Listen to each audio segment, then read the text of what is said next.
Selamat datang di MA2151, Simulasi dan Komputasi Matematika.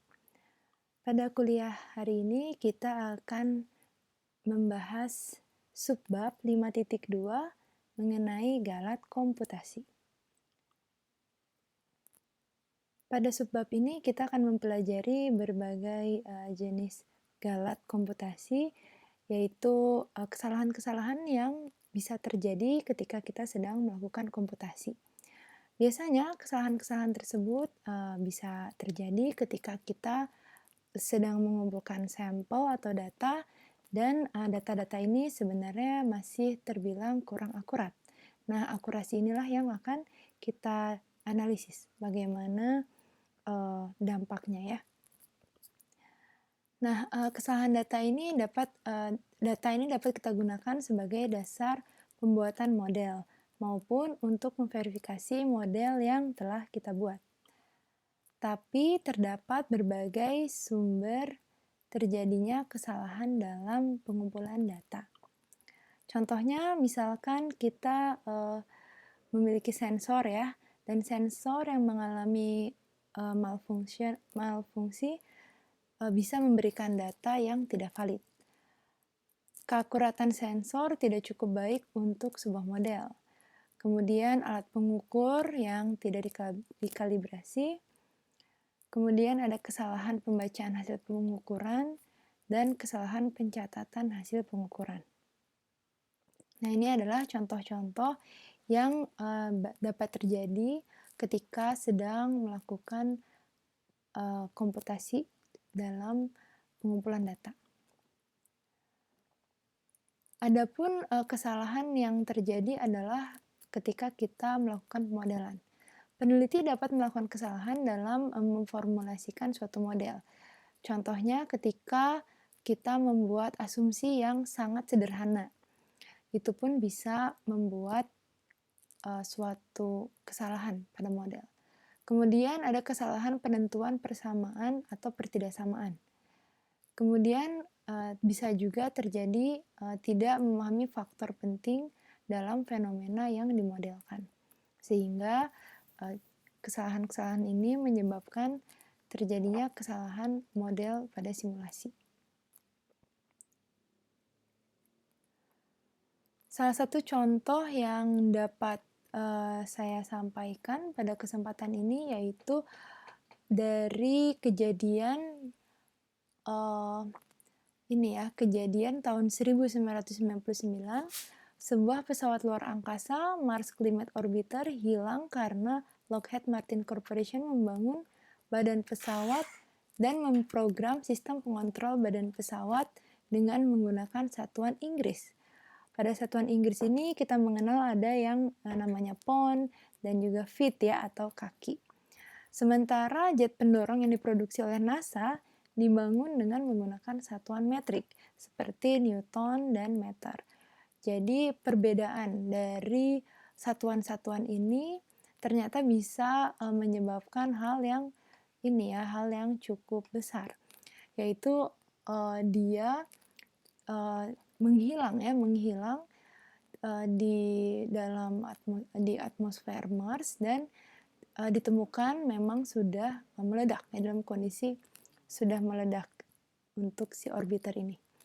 Jadi ini merupakan sebenarnya kesalahan yang basic ya, kesalahan yang cukup dasar tapi mengakibatkan hal yang cukup fatal.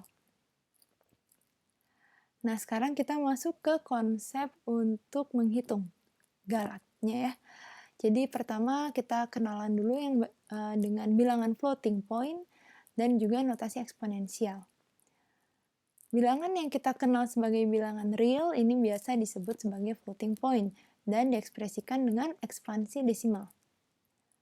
Nah, notasi eksponensial ini merepresentasikan bilangan floating point sebagai hasil kali dengan pangkat 10. Nah, dengan A bilangan desimal dan N bilangan bulat, maka Anda pernah ya bertemu dengan notasi A, E, N ya. Jadi A ini adalah bilangan desimalnya dan N ini adalah sebuah bilangan bulat. Dan kedua bilangan ini mengapit huruf E ya. Jadi mungkin Anda pernah lihat di kalkulator atau Anda pernah lihat di Excel seperti itu. Nah, AEN ini sebenarnya merepresentasikan apa? Dia menunjukkan ya atau merepresentasikan A dikali dengan 10 pangkat N. Bilangan bulat yang diperoleh dengan menghapus titik desimal dari A ini disebut dengan signifikan atau mantisa. Tapi di sini kita akan sering menggunakan istilah signifikan dan N-nya disebut sebagai eksponen. Contoh. Oh, sebelum contoh ada lagi ini definisinya, bilangan yang ternormalisasi. Bilangan yang ternormalisasi dalam notasi eksponensial memiliki titik desimal tepat sebelum digit tak nol pertama. Nah, jadi digit signifikan itu sendiri adalah semua digit setelah titik desimal dalam notasi eksponensial yang sudah dinormalisasi. Contoh ya, misalkan saya punya ini ya 0,98436 kali 10 pangkat 3 ya. Jadi ini merupakan bilangan yang sudah ternormalisasi ya. Jadi kalau ternormalisasi berarti setelah koma ini adalah sebuah bilangan tak nol ya. Jadi bentuknya seperti ini. Nah, kalau misalkan bilangan ternormalisasi seperti ini, maka digit signifikannya ini adalah 9, 8, 4, 3, dan 6. Cara melihatnya adalah tinggal Anda menyebutkan bilangan-bilangan setelah koma ya. Jadi ada 9, 8, 4, 3, dan 6. Nah, ini juga ada contoh yang sama ya. Nah, jadi yang ini misalkan Anda diberikan 9,843600E02 ya. Ini artinya apa? Dia artinya 9,843600 dikali dengan 10 pangkat 2. Ya, dikali dengan 10 pangkat 2. 10 pangkat 2-nya dari mana? Dari ini. Dari ini E dan 02. Jadi dia 10 pangkat 2. Ini sama dengan 984,36. Dengan bilangan ternormalisasinya adalah 0,98436 kali 10 pangkat 3. Seperti yang saya sudah katakan, jika suatu bilangan dikatakan ternormalisasi, jika bilangan setelah komanya ini adalah bilangan tak nol ya. Dengan demikian signifikannya adalah apa? Yaitu ini ya 98436. Dan eksponennya adalah 3 karena ini ya, karena dalam kondisi bilangan ternormalisasi dia dikali dengan 10 pangkat 3. Nah, misalkan saya punya 003.704 ya, jadi ini sebenarnya 3.704.000 ya.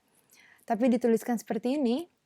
Nah, ini tiada lain kan sebenarnya 0,3704 dikali dengan 10 pangkat 7. Jadi ini sudah dalam kondisi bilangan ternormalisasi. Maka digit signifikannya ini adalah 3, 7, 0, dan 4 ya, karena kita tinggal melihat bilangan-bilangan setelah koma. Nah, itu adalah konsep mengenai signifikan dan juga digit signifikan. Nah, setelah ini kita juga akan mengenal yang namanya presisi. Apa sih presisi itu?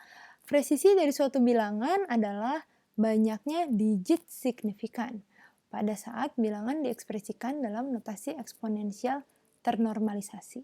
Itu yang kita sebut sebagai presisi ya.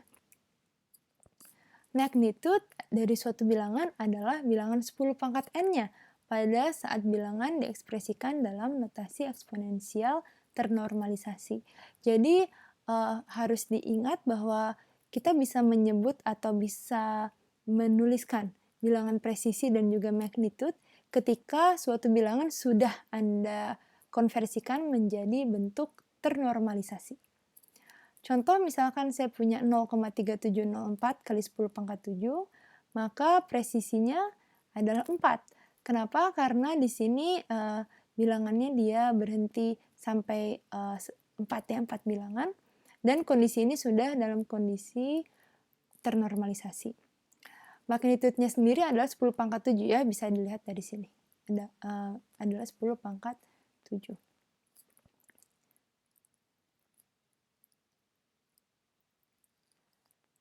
Nah, di sini kita akan belajar mengenai galat mutlak dan juga galat relatif. Misalkan correct ini adalah jawaban yang benar dan result adalah jawaban yang Anda peroleh dari hasil komputasi. Maka galat mutlak ini sama dengan mutlak dari correct dikurangi dengan result. Sedangkan galat relatif ini adalah galat mutlak dibagi dengan correct, galat dari correctnya, dikali dengan 100%. Dengan correctnya nilainya tidak boleh sama dengan 0 ya. Jadi galat relatif ini bisa dihitung dengan mengetahui nilai galat mutlaknya dulu. Tentu jika kita ingin menghitung langsung ya kita bisa menghitung galat relatif dengan mutlak correct dikurangin result dibagi dengan mutlak correct dikali dengan 100%.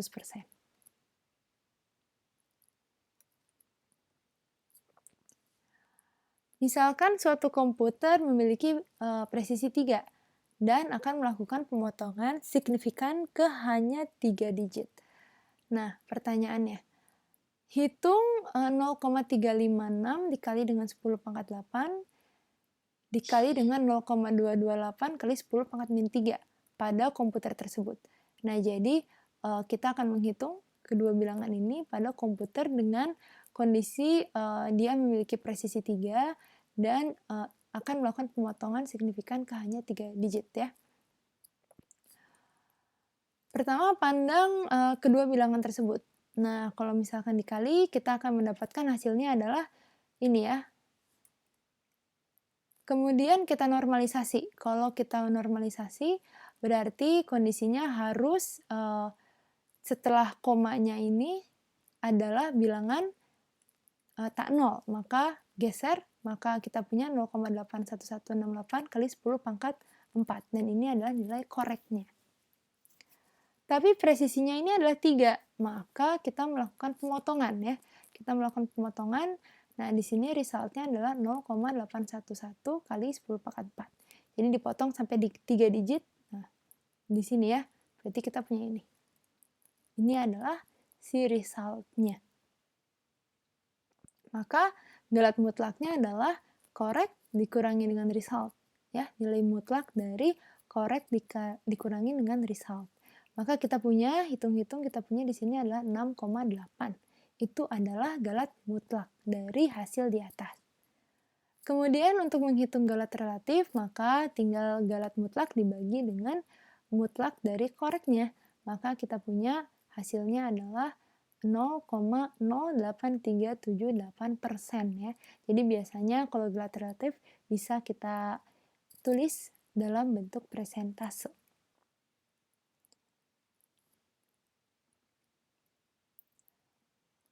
Nah, berikutnya kita akan mempelajari galat pembulatan. Galat pembulatan ini diperlukan ketika kita menemui kondisi-kondisi seperti berikut. Untuk membulatkan bilangan ternormalisasi ke presisi K, ya suatu bilangan K, misalkan D adalah digit signifikan ke K plus 1. Ya, jadi D ini adalah digit signifikan ke K plus 1.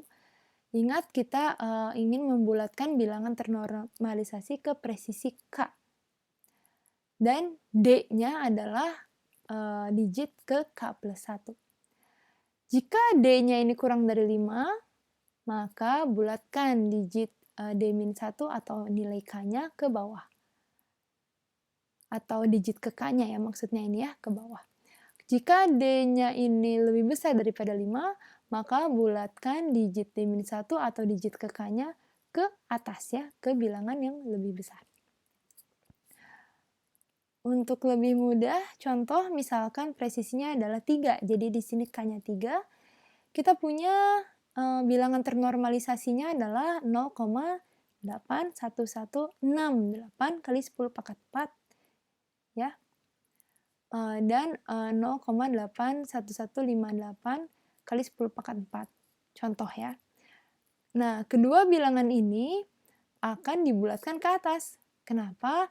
Karena sesuai dengan yang telah disebutkan sebelumnya, bahwa ketika D-nya, di mana digit setelah K-nya ini, yaitu K plus 1, itu lebih dari 5, maka dia dibulatkan ke atas.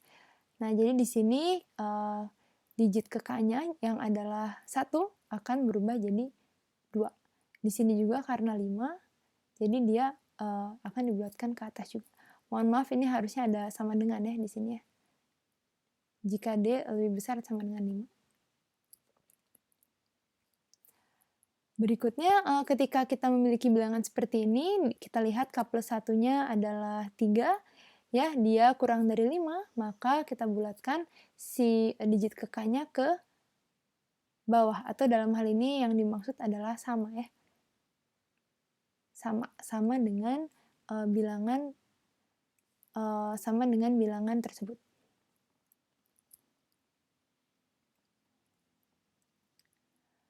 Nah, sekarang kita lakukan pembulatan pada bilangan-bilangan berikut sehingga memiliki signifikan dengan presisi 2 ya.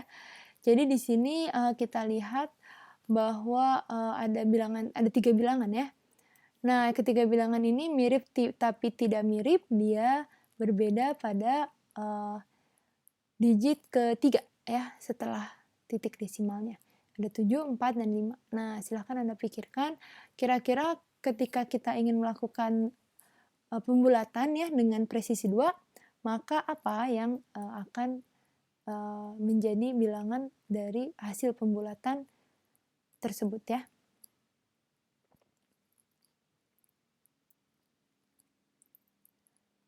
Galat pembulatan ini sebenarnya terjadi karena apa? Karena kurangnya bit ya untuk menyimpan keseluruhan bilangan floating point sehingga result diaproksimasi ke bilangan terdekat yang dapat direpresentasikan. Jadi bisa juga kita akan terjadi yang namanya overflow. Overflow ini apa? Overflow ini adalah suatu kejadian di mana kurangnya bits untuk mengekspresikan suatu nilai dalam komputer. Jadi dia diberi masukan ya, diberi masukan dengan suatu nilai yang sangat besar, tapi gagal dikonversi oleh si komputernya. Nah, hal ini sebenarnya ada cerita menarik ya. Jadi pada tahun 1996 ini ada roket yang bernama Ariane 5, ciptaan dari European Space Agency. Nah, dia ini mengikuti petunjuk sistem ya. Jadi ingin menghitung kecepatan dari roket tersebut. Nah, hanya saja input ya yang dimasukkan ini adalah 64 bit, maaf. Jadi dia inputnya adalah 64 bit, ingin dikonversi ke komputer yang hanya memiliki 16 bit. Ya, jadi karena terjadi lonjakan yang memang sangat jauh untuk data yang diinputnya, sehingga terjadi kerusakan ya, dan roketnya pun menjadi self destruction, dia jadi meledak ya, karena hanya karena memang komputasi yang overflow ini. Nah, jadi hal-hal seperti itu bisa terjadi. Kejadian ini memang memiliki kerugian yang sangat fatal ya. Dia memiliki kerugian sebesar 7 miliar dolar dan juga waktu tentunya yang sudah dihabiskan selama 10 tahun untuk pembuatan roket ini. Jadi galat-galat yang terjadi atau kesalahan yang terjadi seperti ini seperti yang sederhana, tapi sebenarnya sangat patut untuk diperhatikan ya. Kejadian yang sebaliknya ini disebut dengan underflow. Nah, underflow ini terjadi karena hasil komputasi yang terlalu kecil ya bagi komputer untuk direpresentasikan. Jadi kalau yang tadi ini terlalu besar, yang ini adalah terlalu kecil. Contohnya misalkan kita punya bilangan ya floating point yang sangat kecil ya, misalkan komputernya ini dapat mengekspresikan nilai floating point-nya sampai dengan magnitude 10 pangkat min 39, dan kita inputkan ya dengan bilangan seperti 10 pangkat minus 48 seperti ini, maka ya dia akan mengalami underflow, dan ketika dievaluasi hasilnya hanya 0 saja, karena memang komputernya dia memiliki magnitude-nya, batas bawahnya adalah 10 pangkat minus 39 ya. Nah, ini adalah kondisi overflow dan juga underflow ya. Nah, berikutnya ada juga yang kita sebut sebagai galat aritmatika. Nah, kalau aritmatika erat kaitannya dengan tambah kurang kali bagi ya. Misalkan saya memiliki bilangan 0,684 kali 10 pangkat 3 ya. Kita punya 684, nolnya ini 684,00000 gitu ya. Jadi kita punya bilangan ini sebenarnya yang dimaksud adalah 684. Yang satu lagi kita punya 0,95 kali 10 pangkat min 2. Jadi kedua bilangan ini dalam kondisi ternormalisasi ya. Nah, ini ditambah kita punya 0,0095 ya. Ini sebenarnya Anda bisa lihat sebagai 684. Yang ini Anda bisa lihat sebagai 0,0095. Dijumlahkan, maka kita punya 684,0095 ya. Jadi ini komanya ini memang ada untuk agar kita bisa melihat ini ya, per digitnya seperti itu, apa yang terjadi. Nah, apa sebenarnya yang harus dilakukan untuk memperkecil galat pada saat menjumlahkan bilangan-bilangan dengan magnitude yang berbeda jauh ya. Jadi sebenarnya kalau kita lihat di sini, penjumlahan ini ya bisa dikatakan signifikan, bisa juga dikatakan tidak signifikan, tergantung dengan presisi yang ditentukan oleh komputernya. Nah, tapi kadang ada aja komputasi yang memang menjumlahkan suatu bilangan yang memiliki magnitude yang sangat jauh. Dalam hal ini, apa yang sebaiknya dilakukan? Nah, kemudian ini adalah urusan penjumlahan dan juga pengurangan. Bagaimana dengan perkalian dan pembagian? Nah, berikut ini saya memiliki contoh. Ya, jadi Anda perhatikan contoh di sini ya. Misalkan Anda diminta untuk menghitung X kali Z per Y ya. X kali Z dibagi dengan Y. Dengan X-nya adalah 2,41, Y-nya sama dengan 9,75, dan Z-nya adalah 1,54. Pada komputer yang memiliki pembulatan pada 3 signifikan digit.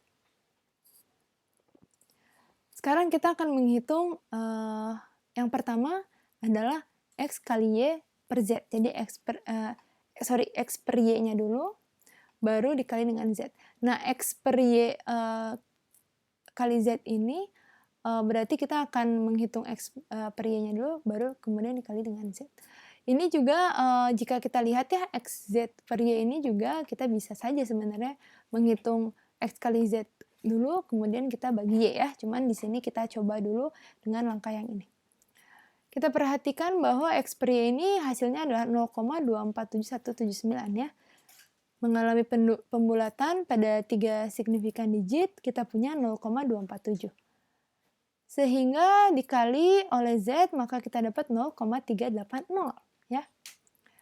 Sekarang kita lakukan dengan cara yang lain. Yaitu X kali Z dulu, baru kemudian dibagi dengan Y. Perhatikan bahwa X kali Z ini nilainya adalah 3,7114. Dibulatkan, maka dia akan menghasilkan 3,71. Dibagi dengan Y, kita akan mendapatkan 0,380513. Dibulatkan menjadi 0,381 ya. Kita ingat aturan pembulatan. Ketika misalkan digit ke K plus 1-nya ini kurang dari 5, maka dia akan dibulatkan ke angka tersebut. Dan kalau misalkan lebih besar ya daripada 5 atau sama dengan 5, maka dibulatkan ke atas. Jadi di sini kita punya 0,381. Oh ya, sebelumnya dari sini secara aljabar ya, sebenarnya perhitungan ini XZ per Y ini secara aljabar ini baik Anda mau menghitung dengan cara yang pertama ataupun cara yang kedua, seharusnya memang memiliki jawaban yang sama ya. Tapi ternyata dalam komputasi kita lihat sendiri harus tergantung dengan kemampuan komputernya ya, sehingga di sini kita lihat bahwa eee, kedua jawaban ini berbeda ya, padahal harusnya sama secara aljabar. Nah, yang manakah yang sebenarnya lebih precise? Nah, jawabannya adalah yang ini ya. Jadi ketika kita menghitung dengan cara ini, ya X kali Z dulu, kemudian dibagi dengan Y, maka Anda akan mendapatkan jawaban yang lebih sempurna ya. Sehingga di sini saya ada note, yaitu dalam performa perkalian dan pembagian, sebaiknya pembagian ini dilakukan di akhir operasi, karena itu akan memperoleh hasil yang lebih baik. Atau bisa dikatakan dengan galat yang lebih sedikit ya. Nah, di sini ada konsep mengenai propagasi galat, yaitu apa yang dimaksud yaitu galat yang terjadi secara turun-temurun ya. Nah, contohnya sebenarnya bisa diaplikasikan pada suatu perhitungan limbah ya. Jadi contoh misalkan kita akan menghitung kandungan merkuri dalam aliran tertentu.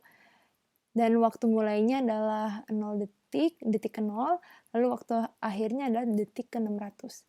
Dengan asumsi dt-nya atau ya dt-nya itu adalah 0,1. Dan kembali pada komputer, dt-nya ini sama dengan 0,9961 kali 10 pangkat min 1 ya. Mohon maaf ini harusnya pangkat min 1. Karena penyimpanan di komputer diasumsikan sangat kecil dan menggunakan konversi basis 2. Jadi dengan asumsi seperti ini, maka dt-nya yang akan dipakai adalah ini. Nah, di sini algoritma yang dapat Anda tulis adalah pertama menentukan ya number of time steps-nya berapa, yaitu banyaknya langkah simulasi, kemudian dt-nya adalah yang tadi, angka yang tadi, kemudian t-nya adalah 0, lalu tinggal Anda masukkan data yang diperlukan lainnya. Ya, misalkan ada parameter-parameter lainnya yang perlu dimasukkan. Maka lakukan looping dari I sama dengan 1 sampai number of time steps. Anda hitung T-nya, ya, T-nya artinya dalam hal ini dia menghitung T-nya, waktunya, kemudian kuantitas yang disimulasikan, ya, atau yang ditanyakan dalam hal ini. Kalau contoh yang sebelumnya berarti kandungan merkurinya, jadi berapa ya. Di sini T-nya kita asumsikan T akan terus naik dengan formula T plus delta T ya. Kemudian apa yang terjadi? Nah, yang terjadi adalah seperti ini ya. Jadi ini adalah I-nya. Ya, I-nya jadi Anda lihat algoritmanya tadi, ini adalah I-nya yang ini ya. Nah, I-nya ini naik ya, terus menerus jadi 1, 2, 3 terus ya. Kemudian ini adalah correct new value ya. Jadi bilangan yang benar untuk nilai apa? Untuk nilai T-nya. Jadi untuk nilai T-nya ini ya. T-nya ini dimulai dengan dijumlahkan dengan delta T, kita punya ini. Yang ini juga, langkah kedua juga sama, dijumlahkan dengan delta T, kita punya ini, dan seterusnya. Jadi kita punya T plus delta T di sini. Nah, di sini ini adalah nilai yang benarnya ya, untuk yang kolom kedua, terus ke sini. Ini adalah kolom kedua. Nah, yang ini adalah nilai yang baru untuk T-nya, ya, nilai yang baru untuk T-nya, tapi dibulatkan dengan presisi 4 ya. Apa yang terjadi? Yang terjadi adalah bilangannya tentu menjadi beda ya. Jadi kita lihat di I sama dengan 3 udah beda ya, udah mulai beda. Belakangnya di sini 0,29881, di sini 0,29883. Sudah mulai ada kesalahan ya. Jadi absolute error galat mutlaknya adalah segini. Anda kurangin yang nilai correctnya ya, dikurangin dengan result. Lalu kita punya ini ya, tentu yang resultnya ini sudah dalam kondisi di ini ya, presisinya. Sudah dipotong dengan presisinya, jadi 4. Presisi 4 ya, jadi hanya ada 4 digit di belakang koma. Maka kita punya ini ya, maka galat relatifnya adalah 0,01%, udah mulai. Dari sini juga sebenarnya udah mulai ya, jadi di sini menariknya adalah kita punya nilainya sama, tapi karena dibulatkan, maka kita menjadi ada galatnya ya, karena dibulatkan di sini hanya pada presisi 4, maka di sini kita punya udah punya galat mutlak di sini ya. Terus dilakukan maka sampai langkah ke-51 ya ini ya. Ini langkah ke-51 kita lihat bahwa terjadi ini ya, terjadi kesalahan atau galatnya semakin besar. Ya, di sini di langkah ke-11 udah galat relatifnya ada 0,026%. Di langkah 51 udah mulai ya, mulai cukup banyak walaupun sebenarnya biasanya kalau kita lihat 0,003 itu seperti yang sedikit ya, angka yang sedikit, tapi jika ya di konversi misalkan untuk menghitung berat begitu, jadi untuk 1 ton saja sudah lumayan beda ya, ada galat yang cukup beda jauh gitu. Jadi untuk konstruksi jembatan misalkan, ataupun misalkan kayak masalah tadi roket, kesalahan-kesalahan seperti ini memang bisa berdampak ya karena input yang dimasukkannya juga angka yang cukup besar. Nah, di sini memang rekomendasinya ini adalah daripada ditambah ya sebenarnya T sama dengan T plus delta T. Nah, sebenarnya jika Anda ingin mengalihkan ya, jadi T sama dengan I kali dt, walaupun itu sangat sulit ya, sangat jarang dilakukan, tapi ketika kita kalikan dengan I ya, T sama dengan I kali dt, nah galat yang dihasilkan ini jauh lebih sedikit ya, jauh lebih kecil sebenarnya. Terutama di sini bisa nanti kita lihat, Anda coba ya, ketika pada I sama dengan 51, untuk T sama dengan I kali dt-nya, ini ternyata untuk relatif errornya ini lebih kecil ya, hampir kalau tidak salah 140% daripada kita menjumlahkan ya. Jadi memang sarannya itu sebenarnya jika memungkinkan maka kita bisa menghitung T-nya itu dengan I kali dt ya, daripada T tambah dt, seperti itu ya. Jadi bisa Anda coba ya di secara mandiri. Nah, berikutnya kita akan membahas kesamaan bilangan floating point. Mungkin Anda pernah mencoba ya di programming seperti itu atau komputasi lainnya, ingin membandingkan satu bilangan dengan bilangan yang lain, tapi pernah mengalami error seperti itu. Nah, kenapa hal itu bisa terjadi? Ini permasalahan itu pun terjadi ketika kita misalkan ingin menghitung hal seperti ini. Ketika X-nya kita tahu 0,536 ya, misalkan seperti itu. Y-nya adalah 7 kali X. Z-nya adalah Y bagi 7 ya. Secara aljabar sebenarnya X pastilah sama dengan Z ya, harusnya seperti itu. Tapi bagaimana dengan komputasi yang dilakukan dengan komputer yang misalkan dia memiliki 3 signifikan digit ya. Nah, biasanya bisa jadi nih karena apa? Karena pembatasan ini ya, 3 signifikan digit ini bisa jadi si hasil yang Anda peroleh X dan Z-nya bisa jadi memiliki nilai yang berbeda ya. Nah, tapi lalu bagaimana caranya untuk memeriksa bahwa si kedua bilangan ini, X dan Z-nya ini adalah sama pada komputer?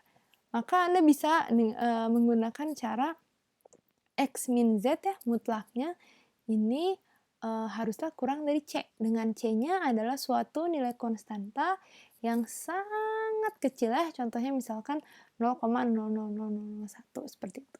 Kalau misalkan presisinya 3, maka ya bisa 0,0001 ya, seperti itu.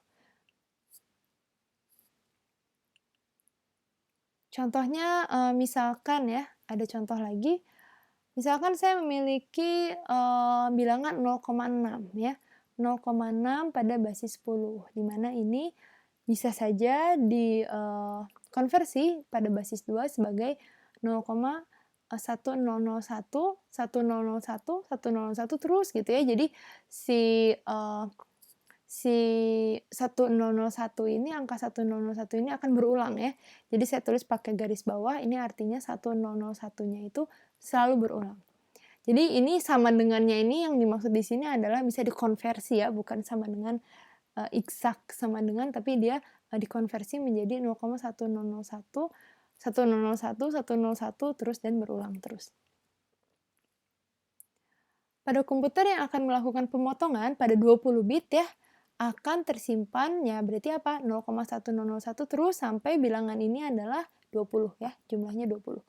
Jadi yang namanya bit itu adalah binary integer ya, jadi hanya diisi oleh biner, 0 dan juga 1 saja.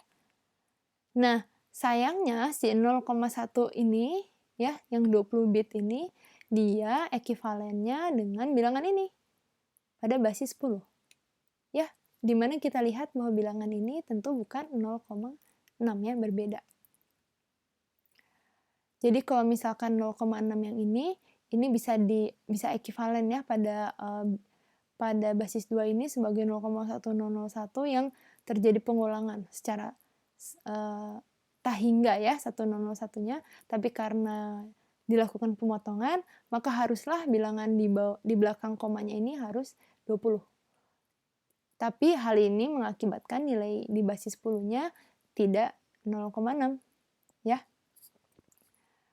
Sehingga pada layar akan munculnya yang ini nih, daripada 0,6 ya. Nah, oleh karena itu tidak diperkenankan membandingkan dua floating point. Misalkan kepada Excel kondisinya seperti ini, atau dalam programming kayak gini. Ini sebenarnya tidak diperkenankan karena bisa jadi Anda logikanya jadi salah ya. Jadi karena jawabannya dia akan bilang bahwa ini beda nih angkanya gitu. Padahal sebenarnya secara empirisnya ini benar, betul kondisinya, tapi karena ada keterbatasan kemampuan komputer, maka bilangan tersebut menjadi salah.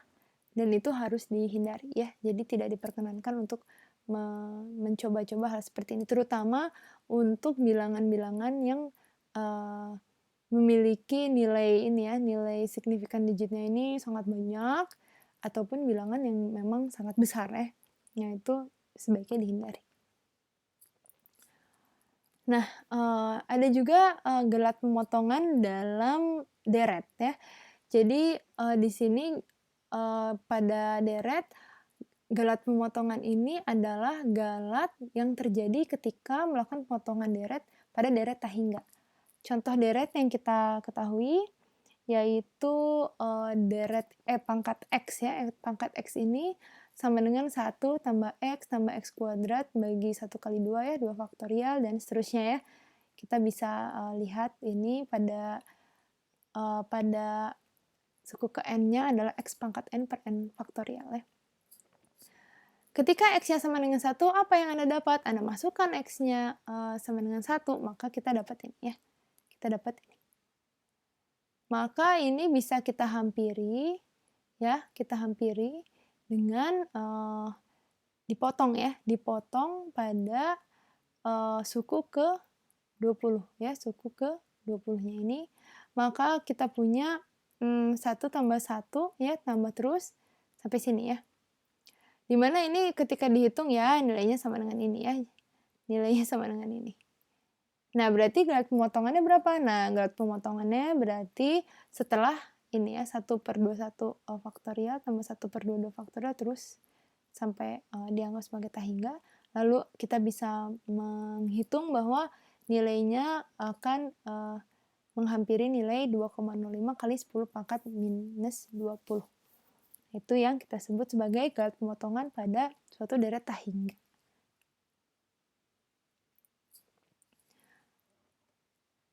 Contoh lagi ya, kita misalkan punya ini ya, fungsi seperti ini. Nah, ini sebenarnya bisa kita lihat sebagai fungsi yang ini ya. pangkat X-nya ini saya pindahkan ke sini. Nah, dari sini misalkan jika dilakukan ya, jadi fnx ini adalah pemotongan pada suku ke n-nya begitu. Nah ini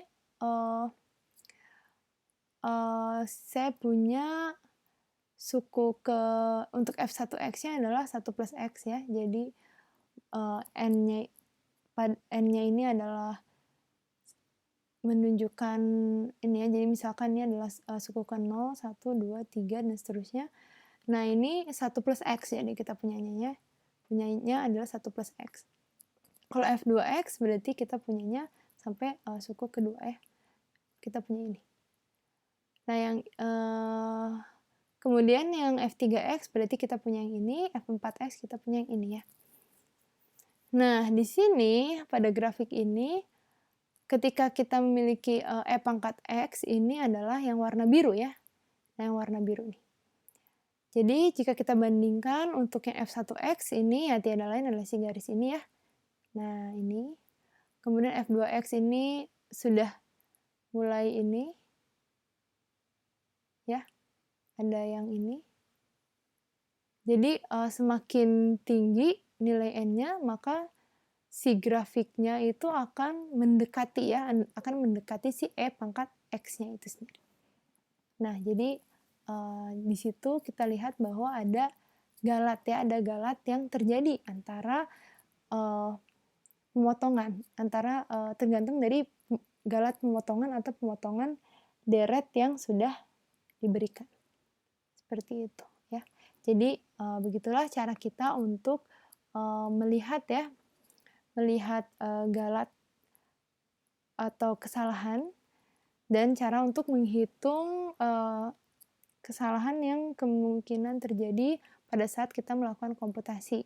Jadi harapannya dengan Anda belajar subbab 5.2 tentang galat ini, maka kita harus lebih aware ya, lebih hati-hati dengan penentuan presisi misalkan atau menentukan pemotongan ataupun pembulatan agar hasil yang kita peroleh tidak jauh dari hasil empiris yang memang diharapkan. Seperti itu ya. Sekian untuk kuliah hari ini. Sampai bertemu lagi pada video berikutnya.